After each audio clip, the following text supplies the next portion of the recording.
Hola a todos, yo soy Martina y esto es Books and Face.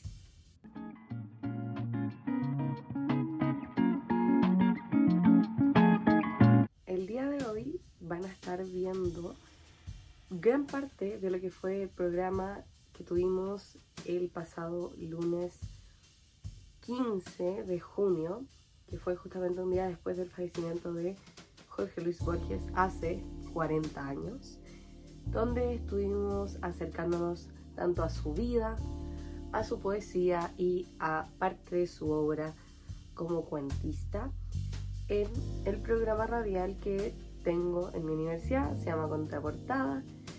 Ya han visto parte de este en el video anterior que publiqué, les mostré una entrevista, en este también van a ver la entrevista que realicé a Patricio Zunini, un periodista y escritor que escribió Borges en la biblioteca y Borges enamorado, los ensayos, y yo lo entrevisté particularmente por Borges enamorado, porque me interesaba conocer un poco más de la faceta del autor. Por supuesto también me estuve leyendo el libro, así que la entrevista un poquito más a profundidad respecto de lo que cuenta en este ensayo. Y bueno, más que reiterarles lo mismo que con el video anterior, este es un programa que hacemos estudiantes, yo soy la conductora y por tanto quien dirige las entrevistas, y se emite todos los lunes de este primer semestre, que ya el próximo lunes va a ser la última emisión porque se acaba el semestre. Y hemos tenido 10 emisiones, pueden escucharlas todas en iVoox o ingresando a radiouc.cl en la sección programas Contraportada. Si nos quieren escuchar en vivo, estamos desde las 5:05 a las 6 de la tarde para que no se pierdan el próximo episodio que viene, porque el capítulo que tendremos es de DC. Así que si son fans de los cómics, no pueden perderse ese episodio porque va a estar muy bueno, estamos todos muy emocionados. Como siempre, sin decir nada más, disfruten el programa. Bienvenidos y bienvenidas, soy Martina Finkenberger, conductora de Contraportada, un espacio donde los libros se abren más allá de la última página y las historias continúan en la conversación. Estamos en una nueva emisión de nuestro programa literario en Radio UC y hoy dedicaremos este capítulo a una de las figuras más importantes de la literatura universal, un autor que transformó la manera de entender los cuentos, la poesía y la imaginación. Pero antes de entrar en eso, quiero presentar a nuestros columnistas. Tenemos por una parte a Danae Ruiz. ¿Cómo estás, Danae? Hola, Martín, muy feliz de volver. Hace tiempo que no me pasaba por el estudio. Es verdad, qué bueno tenerte con nosotros, bienvenida. También nos acompaña Benjamín Sañar. ¿Tú qué tal, Benja? Hola, todo bien también, Marty. Oye, con hartas ganas de hablar de libros hoy día. Esa es la intención, me encanta la energía. Bienvenido nuevamente y por último, Matilde Vega. ¿Cómo estás, Mati? Hola Marti, muy bien y muy feliz de estar acá. Excelente. Oye, me alegra que todos estemos reunidos para este especial dedicado a redoble de tambores. Jorge Luis Borges. El programa de hoy nace a partir de una fecha que ocupa un lugar importante dentro de la historia de la literatura. El 14 de junio, un día como ayer, pero de 1986, falleció en Ginebra Jorge Luis Borges, escritor argentino considerado una de las voces más influyentes del siglo XX. A 40 años de su muerte, su obra continúa despertando algunas preguntas, inspirando nuevas lecturas, fascinando a generaciones de lectores en todo el mundo. Borges construyó un universo literario único. A través de sus cuentos, poemas, ensayos, exploró temas como el tiempo, la memoria, los sueños, los laberintos, la matemática, los libros, la identidad, mitología y más, convirtiéndose en una referencia imprescindible para comprender la literatura contemporánea. Sus textos han sido estudiados, reinterpretados y discutidos durante décadas, pero también siguen sorprendiendo por la vigencia de las preguntas que plantean sobre la realidad y la condición humana. En el programa de hoy recorreremos distintas facetas de su figura, conoceremos algunos momentos clave de su vida, nos acercaremos a su poesía y exploraremos una de las obras más emblemáticas de su narrativa. Además, tendremos de entrevistado al escritor y periodista Patricio Zunini, autor del libro Borges enamorado, con quien conversaremos sobre aspectos menos conocidos de la vida del escritor argentino, sus relaciones personales y la dimensión más íntima de una de las figuras que muchas veces parece envuelta en un mito. Para comenzar, con nuestras columnas de hoy, vamos a acercarnos al hombre detrás de la obra. Antes de hablar de particularmente lo que él escribió, vale la pena conocer algunos episodios de la vida de Jorge Luis Borges y entender cómo se fue construyendo una de las figuras que en Latinoamérica y el mundo es de las más importantes. Danae, te escuchamos. Muchas gracias, Martí. Efectivamente, hoy nos daremos un momento para conocer a profundidad a este connotado autor, poeta y ensayista argentino. Y me gustaría partir con un pequeño dato curioso sobre él, porque ¿qué es más trascendental para una persona que su identidad, su nombre? Chicos, ¿ustedes cuántos nombres tienen? Bueno, al menos yo tengo 2 nombres, Matilde Antonia, que es como lo común, ¿o no? Yo, Martina Florencia, por acá. No hace falta más que 2 nombres. Yo encuentro que es un poquito mucho. Bueno, a ver, es mi momento de confesar, porque siempre se puede vivir la vida al máximo, siempre se puede ir un pasito más allá y su servidor acá tiene 3 nombres. Ni Mi más madre ni me menos. quiso llamar Benjamín Ignacio Andrés. Bueno, Benja, déjame decirte que has sido oficialmente vencido porque Leonor Acevedo, madre de quien nos convoca hoy, sabe lo que es la indecisión al nombrarlo, atentos, Jorge Francisco Isidoro Luis Borges Acevedo. Chuta. Así es, escucharon bien. 4 nombres para quien nace el 24 de agosto de 1899 en el barrio de San Nicolás, ciudad de Buenos Aires. De una casa que pertenecía a sus abuelos maternos, pronto se muda a una de 2 pisos y un terreno baldío en el suburbio de Palermo. En 1914, cuando Borges tenía 15 años, la familia se trasladó a Suiza para que su padre, Jorge Guillermo Borges, se sometiera a un tratamiento oftalmológico con la esperanza de detener la ceguera que lo aquejaba. Allí estudió en el Colegio de Ginebra, misma ciudad que lo vería morir 70 años después. Solo estuvo 4 años en Suiza, pues en 1919 se muda a España hasta su regreso a Argentina en 1921. Una vez en nuestro continente comenzó a publicar sus poemas y ensayos en revistas literarias, ultraístas, mientras trabajaba como bibliotecario, profesor y dando conferencias. En 1923 publicó su primer libro de poemas, Fervor de Buenos Aires, y en 1935 Historia Universal de la Infamia, compuesta por una serie de relatos breves, utilizando este formato en publicaciones anteriores. En 1955 fue nombrado director de la Biblioteca Nacional de la República Argentina y profesor de literatura inglesa en la Universidad de Buenos Aires. Todo se complica cuando a los 55 años queda casi completamente ciego debido a una enfermedad degenerativa de la retina, la misma que aquejaba a su padre y provoca este primer acercamiento a Suiza, el cual ya mencioné. Martha Graham, gran bailarina y coreógrafa estadounidense, dijo una vez: un bailarín muere 2 veces. La primera es cuando deja de bailar, y esta primera muerte suele ser la más dolorosa.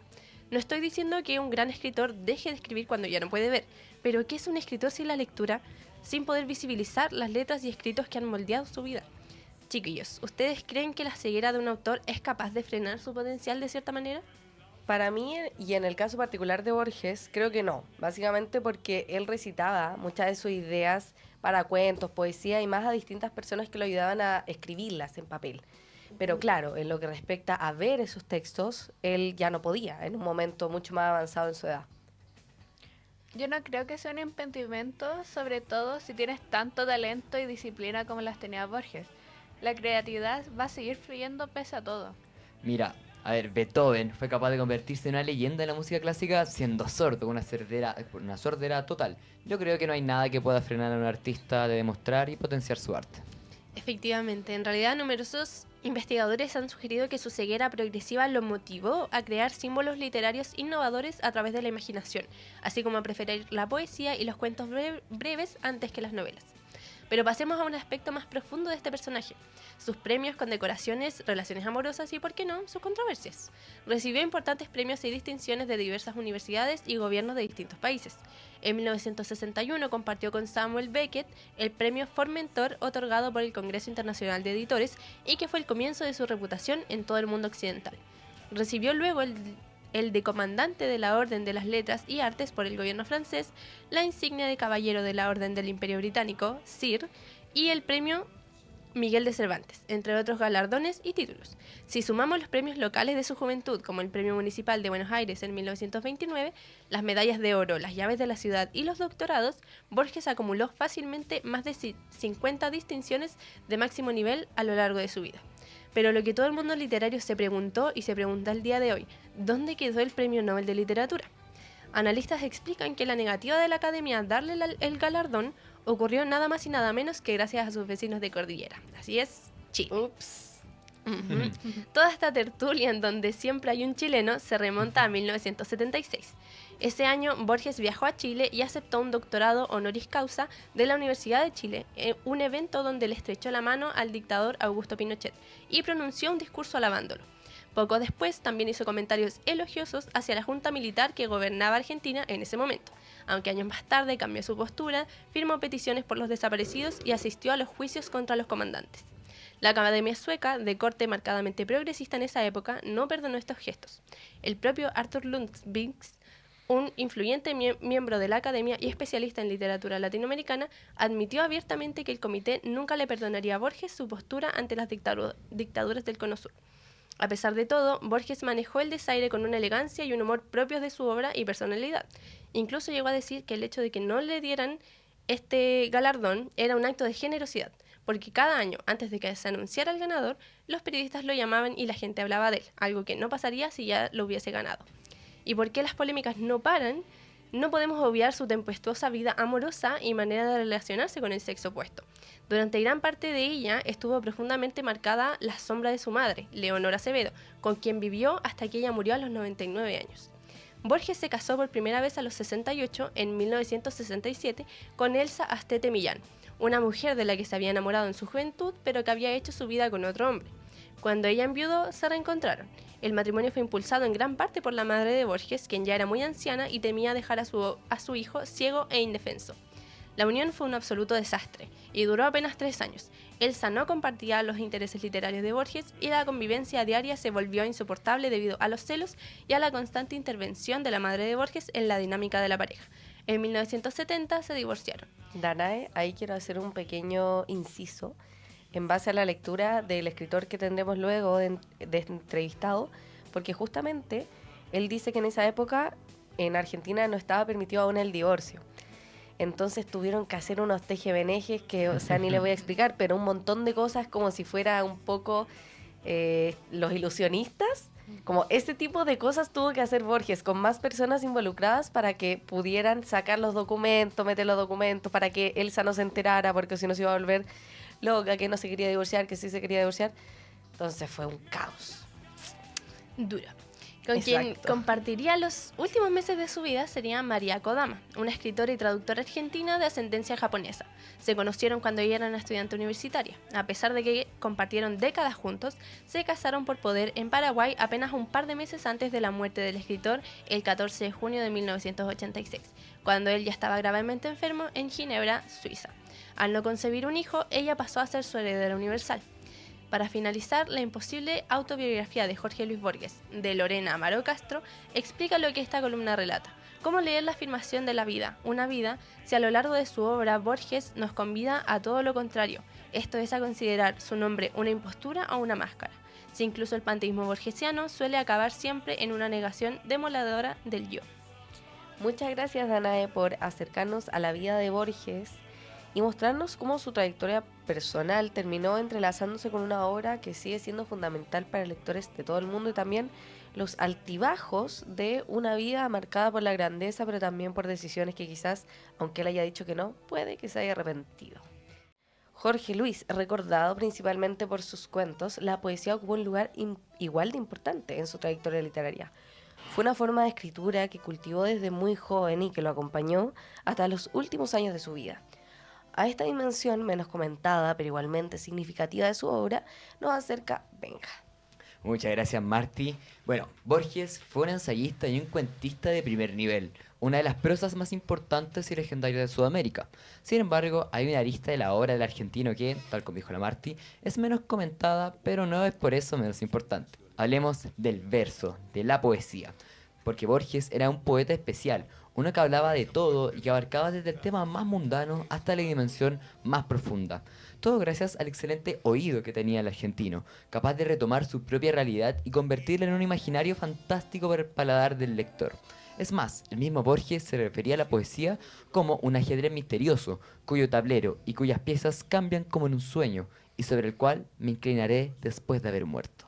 Borges empezó su incursión en el verso en 1923, tal como dijo Danae, cuando publicó Fervor en Buenos Aires. Sin embargo, hoy vamos a tratar una compilación de la poesía de Borges en su totalidad. Hablamos de Poesía Completa. Publicado en 2012, corresponde a una compilación de poemas de Borges, incluyendo el mencionado libro Fervor en Buenos Aires y otras grandes obras del verso borgiano como El mar, Arte poética, El laberinto, entre otras. Oye, Benja, ¿y qué trata Borges en sus poemas? Mira, pues trata de todo, de todo. Y no es solo un decir, porque nos encontramos con poemas tan profundos como el mismo Arte Poética, donde Borges habla del proceso donde el poeta pasa de la contemplación al escrito. Les comparto acá algunos versos de esta bella obra que dicen: ver en el día o en el año un símbolo de los días, del hombre y de sus años. Convertir el ultraje de los años en una música, un rumor y un símbolo. Ver en la muerte el sueño, en el ocaso un triste oro. Tal es la poesía, que es inmortal y pobre. La poesía vuelve como la aurora y el ocaso. Una forma muy interesante y bonita de ver la poesía. Totalmente, totalmente. Bueno, porque Borges era capaz de retratar un proceso tan profundo como la poesía en unos versos muy bonitos. Sin embargo, así como era capaz de hablar sobre la poesía en sí, era capaz de hablar de la carnicería de la esquina. Literalmente, porque nos encontramos con un corto poema llamado Carnicería, donde sus versos rezan así: más vil que un lupanar, la carnicería infama la calle. Sobre el dintel, una seca cabeza de vaca preside el aquelarre de carne charra y mármoles finales con la remota majestad de un ídolo. Y acá les quiero preguntar, ¿qué opinan de esta capacidad que tenía Borges de retratar aspectos tan banales como la carnicería y aspectos tan profundos como la poesía misma? La verdad, Benja, yo me siento muy representada en lo que hace Borges, porque siento que a pesar de ser un hombre muy profundo y que yo a veces me siento una mujer muy profunda en algunos aspectos, hay otros o hay temas que no requieren tanta profundidad, como una carnicería, por ejemplo. Y que uno, claro, decide tratar de forma un poquito más superficial, justamente porque el tema en sí mismo lo requiere. Y siento que esa habilidad de él de darse cuenta de que hay cosas que no requieren tanto análisis es también una forma de comprender al lector. Yo encuentro que es muy genial poder tomar como inspiración cualquier cosa, distintos objetos, sobre todo las cosas como aburridas, las cosas cotidianas, las cosas mundanas, que hablan mucho de su visión como escritor, porque pueden convertirse en arte bajo sus ojos. Yo debo decir que me perturba un poco la facilidad y belleza con la que trata temas banales y a veces hasta sucios, como lo es una carnicería y hablar de cabezas de vacas colgadas, pero no deja de asombrarme su capacidad para hacerlo. Yo concuerdo totalmente con ustedes tres. Y es más, porque en la poesía borgiana podemos distinguir a dos Jorge Luis Borges, en función del año de publicación de sus poemas. Por un lado, tenemos al Borges de los años 20, con Fervor en Buenos Aires de 1923, Luna en el Frente de 1925 y Cuaderno San Martín de 1929. Por otro lado, tenemos al Borges de los 60, aquel que volvió a la poesía de la mano de su libro El Hacedor de 1960. El Borges de los años 20 era uno vanguardista, un poco más aventurado en las palabras y con un uso único de jerga argentina. Para prueba de ello les traigo La Plaza de San Martín, un poema de su primer libro, Fervor en Buenos Aires, donde algunos versos dicen así, y quiero que pongan mucha atención en las palabras que ocupa. Ya estaban los zaguanes entorpecidos de sombra, con fino bruñimiento de caoba, la tarde entera se había remansado en la plaza serena y sazonada, bien hechora y sutil como una lámpara. Wow, zaguanes, bruñimiento, bien hechora. Usaba palabras bien rebuscadas, la verdad. Exactamente, era una prueba del ímpetu de un joven Borges, uno que en ese momento tenía 24 años y que estaba muy a la vanguardia de la escritura.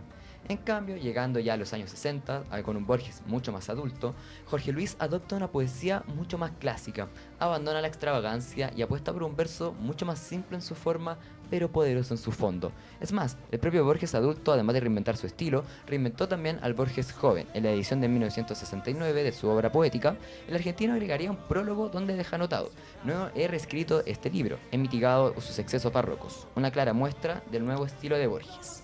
Ahora quiero pasar a otra historia sobre la temática de Borges en su vida, pero que en esta tuvo un enorme desazón. Hablo del amor. La persona que pueden ver ahora en la imagen es Nora Lange, novelista argentina y prima de Jorge Luis Borges, quien estaba perdidamente enamorado de ella. Y además hay que decir que era su prima. Otros temas. Resulta que Borges y Lange asistieron en noviembre de 26 a un evento en homenaje al novelista Ricardo Guiraldes. En ese evento, según se cuenta, Borges se declararía ante Lange. Sin embargo, no contaría con la aparición del poeta y novelista Oliverio Girondo, quien enamoraría a Nora, con quien terminaría casándose en 1943. Esta fue la primera gran desazón amorosa de Borges. Andrés Ditela, periodista argentino, retrata de esta forma el impacto de este suceso en el escritor. La señal más contundente del efecto que tuvo el rechazo de Nora fue que desde ese día y durante 14 años, Borges no escribió ni un solo poema. Sin embargo, Borges y el amor será tinta para otro libro.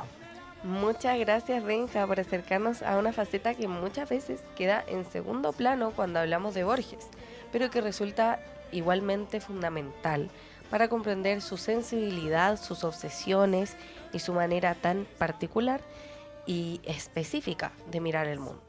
Ahora vamos con nuestro entrevistado, Patricio Zunini, escritor y periodista argentino, autor de Borges Enamorado, libro en el que explora la vida sentimental de Jorge Luis Borges y las mujeres que tuvieron un papel importante en su historia. Con él conversaremos sobre esta dimensión más personal de un autor cuya obra ha sido ampliamente estudiada, pero cuya vida íntima sigue despertando curiosidad. ¿Cómo estás, Patricio? Hola, ¿cómo estás? Gracias por la invitación a hablar de Borges. Perfecto, muchas gracias. Oye, cuando pensamos en Jorge Luis Borges, normalmente nos imaginamos sus cuentos, sus poemas o en las grandes ideas que recorren su obra, pero detrás de esta figura también hubo una persona para quien el amor pareció ser una experiencia especialmente compleja por lo que describes. ¿De dónde surge la idea de escribir Borges Enamorado y qué fue lo que te llevó a explorar esta faceta de su vida? Es una buena pregunta la que haces porque generalmente cuando pensamos en Borges lo pensamos como un escritor más intelectual, más mental, de la parte de la filosofía, de los juegos filosóficos, y sin embargo Borges tenía una vida sentimental bastante tumultuosa. Yo empecé trabajando hace varios años en una figura que era la de Borges en la Biblioteca Nacional. Ese fue un libro que escribí hace un tiempo, y ahí fui tirando esa soga, tirando ese hilo, encontré que Borges tenía siempre una mujer a su lado y que todos sus amores eran siempre trágicos y raros. Y a partir de ahí empecé a leer y en Borges había mucho amor que tal vez no se contaba porque o él no lo contaba o lo contaba pero elípticamente, y también porque sus biógrafos lo trataban con mucho pudor. Yo, a medida que fui trabajando, encontré que realmente Borges siempre estuvo enamorado y que él no lo ocultaba, que lo ocultaban los lectores. Claro, de hecho tú pones una frase justamente donde Borges dice que siempre ha estado enamorado. Y no recuerdo si fuiste tú o quizás lo sacaste de alguna columna que leíste o algo, pero también realiza la mención de que tiene como él se siente medianamente siempre con esta necesidad de enamorarse de alguna mujer. Como que nunca está sin estar enamorado. Es parte de ser Borges, decía el libro. Borges se lo dice a Osvaldo Ferrari en un libro que se llama Diálogos. Ellos tenían una columna de radio en el año 85 y hablaban de todos los temas. Y uno de los temas de los que hablan es del amor. Y Borges le dice: no recuerdo un día en el que no haya estado enamorado. Esto yo lo podría decir que desde que era un adolescente en Ginebra hasta el día que murió en Ginebra también, con María Kodama como su segunda mujer. Borges siempre tuvo una mujer al lado. Él vivía la soledad como una suerte de infierno que no podía resolver. Y encontraba en la mujer que tenía a su lado él se lo dice a Estela Canto, una suerte de Beatriz que lo va a sacar del infierno. Siempre estuvo pegado a una chica, pobre Borges.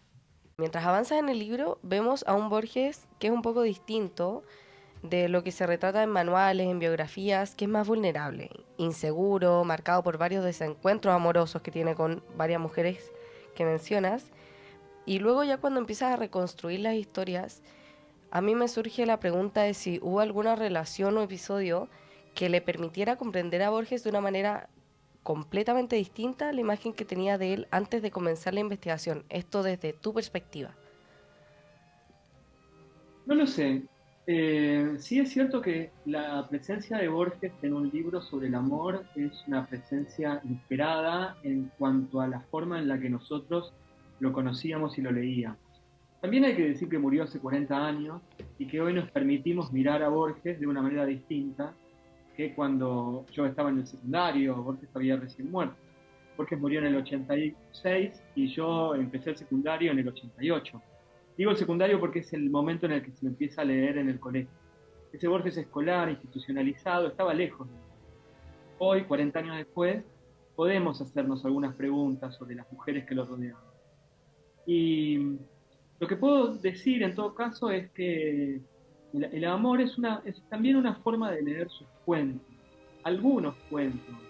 El Aleph, Emma Suns, Ulrika. Hay cuentos que siempre los leímos de una manera desapegada, más borgiana, en el sentido común, y terminamos después encontrando vínculos de su vida. Beatriz Aldo decía que no es posible leer a Borges por afuera de los libros, no tiene sentido, decía ella. Yo creo que en parte es cierto, pero también es cierto que ella lo escribe en el año 82, con Borges todavía vivo. Hoy podemos leer a Borges por fuera de sus libros y encontrar dónde está ese origen de su literatura, dónde está él, qué nos dice. La palabra que vos dijiste, vulnerable, es una palabra que me gusta.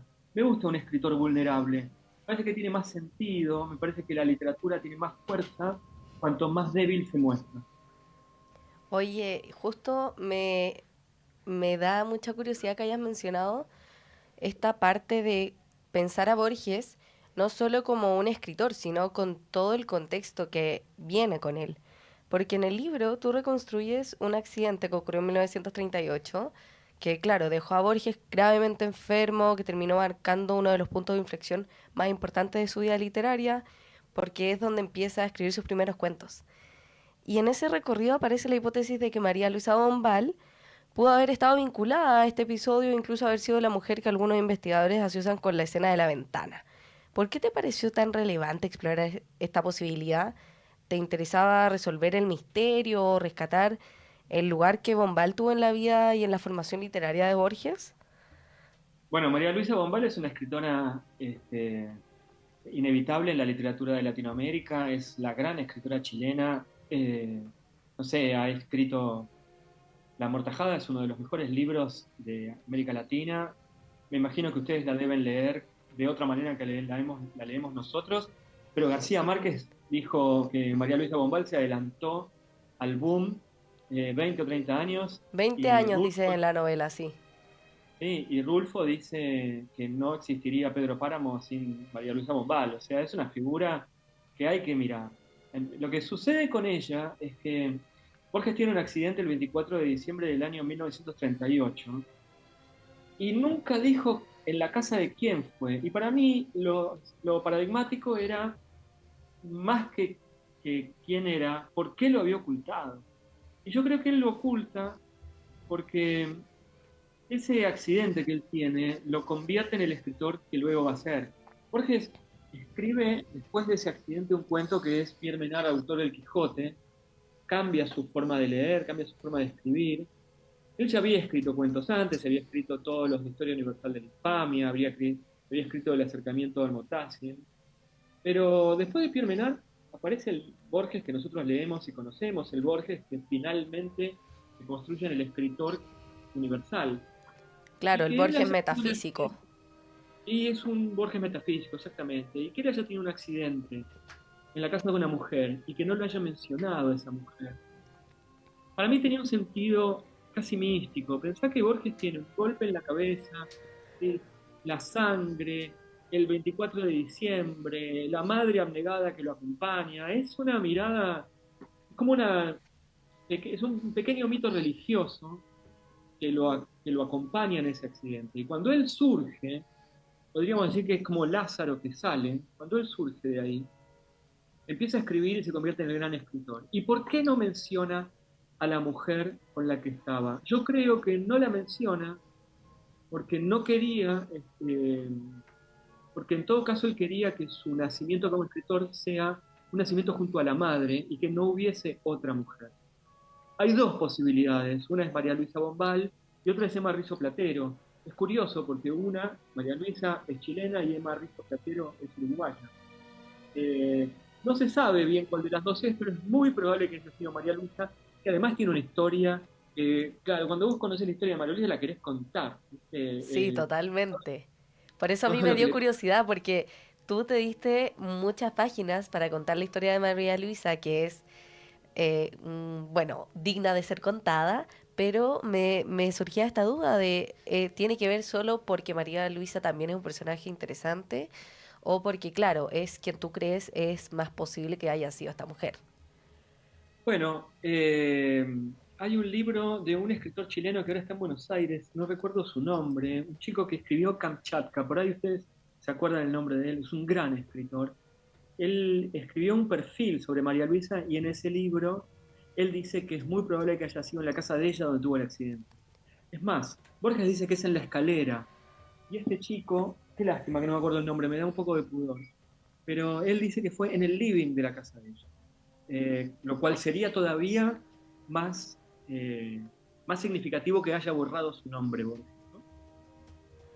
Perfecto. Y aquí nosotros intentamos buscar el nombre, Sí. pero tampoco lo encontramos. Ahora te Lamentablemente. digo cómo es, porque es un Para escritor que dejarlo ahora está... anotado, porque claro, es curioso justamente porque ella es chilena, tiene una historia, bueno, el hecho de que haya intentado y no haya logrado, a pesar de los 8 disparos, asesinar a quien ella amaba y que tú lo cuentes, en realidad era muy interesante el hecho en sí mismo. No sé A si mí me gustó lograste. mucho, a mí me gustó mucho la historia de María Luisa y me quedé con ganas de contarla más. Se me hubiese ido otro libro casi, pero sí, esa historia hubiera sido buenísima. Oye, Patricio, te agradecemos muchísimo por habernos acompañado, por compartirnos un poco de tus vastos conocimientos sobre Borges, sobre su vida amorosa, también muchas recomendaciones que dejamos anotadas y que luego volveremos a ver para terminar de anotar y que tengas un excelente día. Bueno, muchas gracias, gracias por la invitación. Nada, me encanta hablar siempre de Borges, así que les agradezco que me hayan invitado. Muchas gracias, que estés bien. Chao. Chao, chao, chao. Y ahora llega una nueva edición de Fuera de Texto, una sección dedicada a observar cómo la literatura dialoga con otras expresiones culturales. Como hoy estamos hablando de Jorge Luis Borges, queremos revisar cómo algunas de sus ideas trascendieron las páginas de sus libros e influyeron en el cine de uno de los grandes directores de la época actual, Christopher Nolan, director de películas como Memento, Inception, Interstellar y Tenet.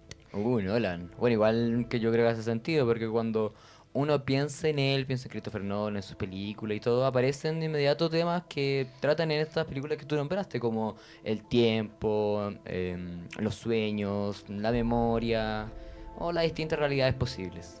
Sí, Benja, y esos temas que tú nombras también aparecen constantemente en los cuentos de Borges. Claro. Exactamente, Mati. De hecho, Nolan ha reconocido en distintas ocasiones su admiración por Borges y varios de sus trabajos dialogan con conceptos que el escritor argentino exploró décadas antes.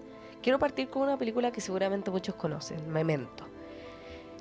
Podemos ver aquí un póster de la película que sigue a un hombre incapaz de generar nuevos recuerdos, por lo que debe reconstruir constantemente su propia imagen, su propia historia, perdón, mediante fotografías y anotaciones.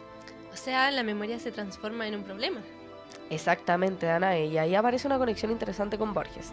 Muchos críticos han vinculado la película con cuentos como Funes el Memorioso que hablábamos antes, donde la memoria adquiere características extraordinarias. El protagonista de Funes el Memorioso es un personaje que parece una biblioteca humana. Si la biblioteca de Alejandría, por ejemplo, que se quemó, fuera una persona, sería el protagonista de Funes el Memorioso. Un ser que lo sabe todo. Y eso es impresionante, es inhumano. Pero es también lo que hace que sea tan fantástico del cuento.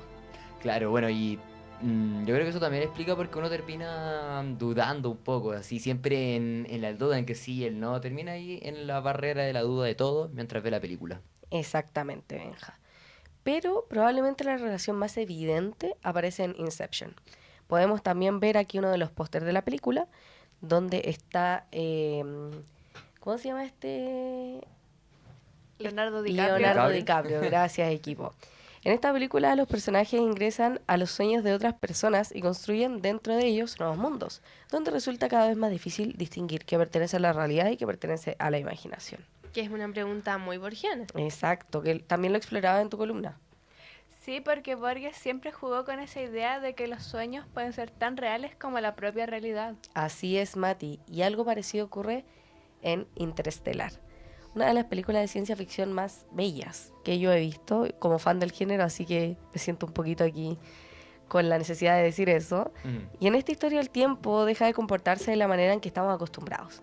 Los personajes experimentan distintas velocidades temporales debido a los viajes que hacen al espacio, y el protagonista termina comunicándose con su hija desde un espacio que parece existir fuera del tiempo convencional, que de hecho lo hace, en una especie de agujero negro. Buenísimo. Muy y ahí, buena. bueno, justo aparecen otra de las grandes obsesiones que tenía Borges. Claro, y muchos han relacionado estas ideas con relatos como la Biblioteca de Babel, que es de verdad es una belleza. Bueno, todos los cuentos, que ya lo veremos luego en la columna de la Mati, estos dos que les dije, Funes el Memorioso y la Biblioteca de Babel, son particularmente del volumen compilatorio de cuentos que se llama Ficciones, que es un libro que les recomiendo mucho, donde el universo se presenta como una estructura infinita que desafía nuestra comprensión de espacio y tiempo.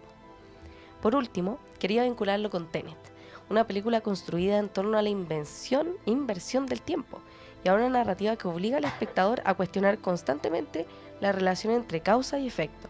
También podemos ver aquí el póster. Es una de esas películas donde uno termina pensando en ella mucho tiempo después de que termina. ¿Sí o no, Danae? Sí.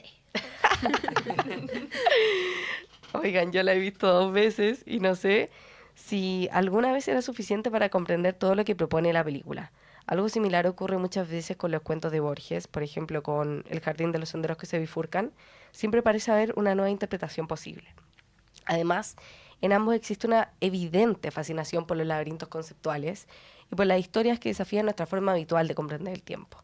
Al final, aunque Nolan trabaja desde el cine y Borges desde la literatura, ambos parecen hacerse preguntas muy parecidas. Y eso es justamente lo que marca una diferencia entre los formatos que se presentan. O sea, bueno, a ver, en cierto sentido, cada vez que vemos una película de Nolan, sea Tenet, Inception, todo, también estamos viendo un pequeño eco de Borges. Sin duda, no hay mejor forma de explicarlo. Para cerrar nuestras columnas de hoy, vamos a adentrarnos en un relato que reúne algunas de las grandes inquietudes de Borges, como la infinitud, el conocimiento, la memoria, los límites de la percepción humana. A este libro nos acercará Mati. Muchas gracias, Marty. Bueno, El Aleph es un libro publicado en 1946 que recopila 17 cuentos escritos por Borges. Bueno, como este libro está compuesto por muchos cuentos, decidí hacer una selección de, a mi opinión, mi humilde opinión, 3 de los cuentos más destacados del Aleph. Pero antes de empezar, chiquillos, ¿cuál es su relato favorito de este libro? Debo ser completamente transparente con decir que jamás he leído uno. Lo dije, perdón. Lo dijo. Lo dijo, está confesa. Hay cuña. Hay cuña, exacto. Bueno, yo uno que he escuchado también por encima es La Otra Muerte, que habla sobre relatos de guerra, creo que era de la Guerra Civil Uruguaya, y que algo había oído de que es bastante interesante ver cómo se trabaja la cobardía, la valentía dentro de la guerra. A mí me gusta mucho de los teólogos. Es un relato donde se narra una rivalidad que es feroz, es una rivalidad intelectual entre 2 teólogos, y a mí me gusta mucho el tema religioso. Entonces, claro, aquí vemos un cristianismo primitivo, tenemos a Aureliano de Aquilea, Juan de Panonia, ellos se pelean, de ahí como que uno gana. No les quiero decir mucho del cuento porque lo ideal es que lo lean, pero al final del día se dan cuenta que son 2 caras de una misma moneda, y esa es una de las grandes de las grandes ideas que nos deja este cuento, porque al final nos dice que aquellas personas que piensan en muy extremos, por ejemplo, derecha e izquierda, en cuestiones políticas, al final del día tienen pensamientos tan extremos que es lo mismo.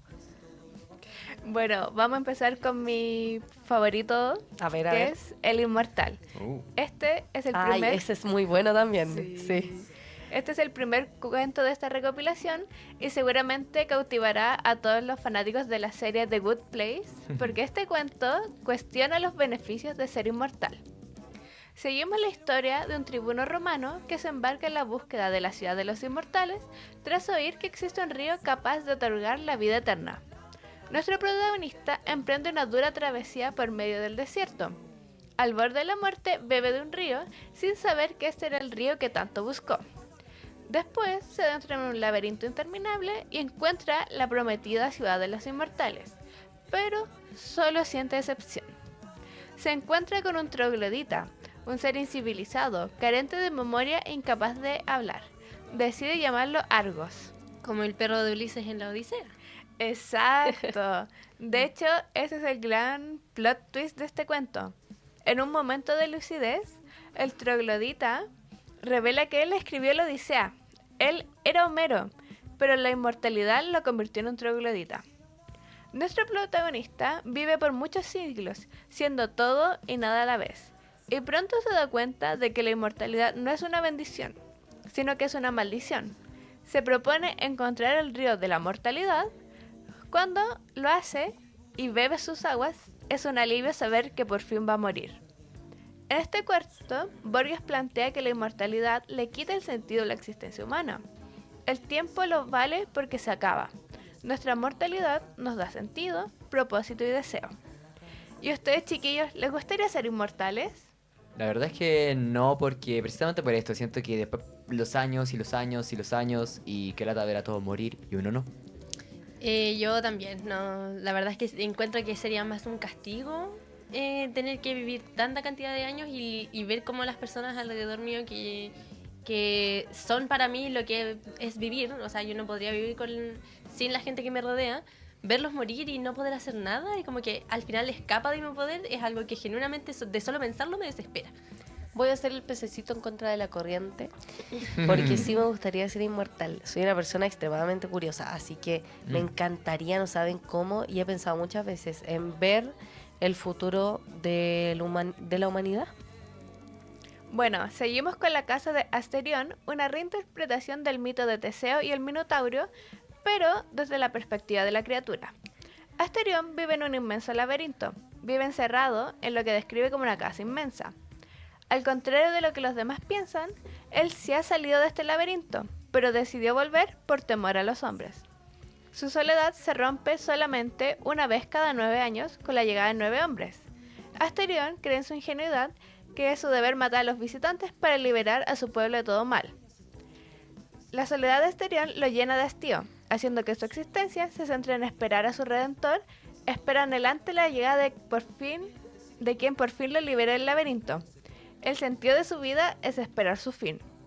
Al finalizar este cuento, él logró encontrarse con su redentor y abrazó la muerte con los brazos abiertos. Este cuento termina con la frase emitida por Teseo: «Lo quererás, Ariadna, el Minotauro apenas se defendió». Borges humaniza la figura del Minotauro. Nos presenta un ser solitario cuya única intención es esperar su propia muerte. Lo aleja del monstruo clásico sediento de sangre que se presenta en el mito clásico. Bueno, y ahora, obviamente, tenemos que hablar de la Left, el último cuento presente en este libro de Jorge Luis Borges. Bueno, este cuento es protagonizado por el mismo Borges, que él visita la casa de su novia Beatriz, que falleció todos los 30 de abril. Conversa con su primo Carlos, quien se ha propuesto escribir un poema que describa todo lo que existe en el mundo. Borges juzga duramente estos pomposos intentos de escritura y lo tacha de loco. Pasan los meses, la casa que visita Borges va a ser demolida, lo cual para Argentino Daneri es una tragedia. Necesita esta casa para terminar el poema, porque al bajar el sótano se encuentra el Aleph. En este cuento, el Aleph es un punto que contiene todos los lugares del universo vistos de todos los ángulos posibles. Después de que Borges ve el Aleph, se pregunta: ¿cómo puedo transmitir a los otros el infinito que acabo de ver? Las palabras, que obviamente son su especialidad, se quedan cortas. El lenguaje no es capaz de encapsular la experiencia y no es capaz de mostrar todo de forma simultánea. Siempre que lo nombra, lo limita. Muchas gracias, Mati, por acercarnos a este volumen de cuentos tan importante de Borges.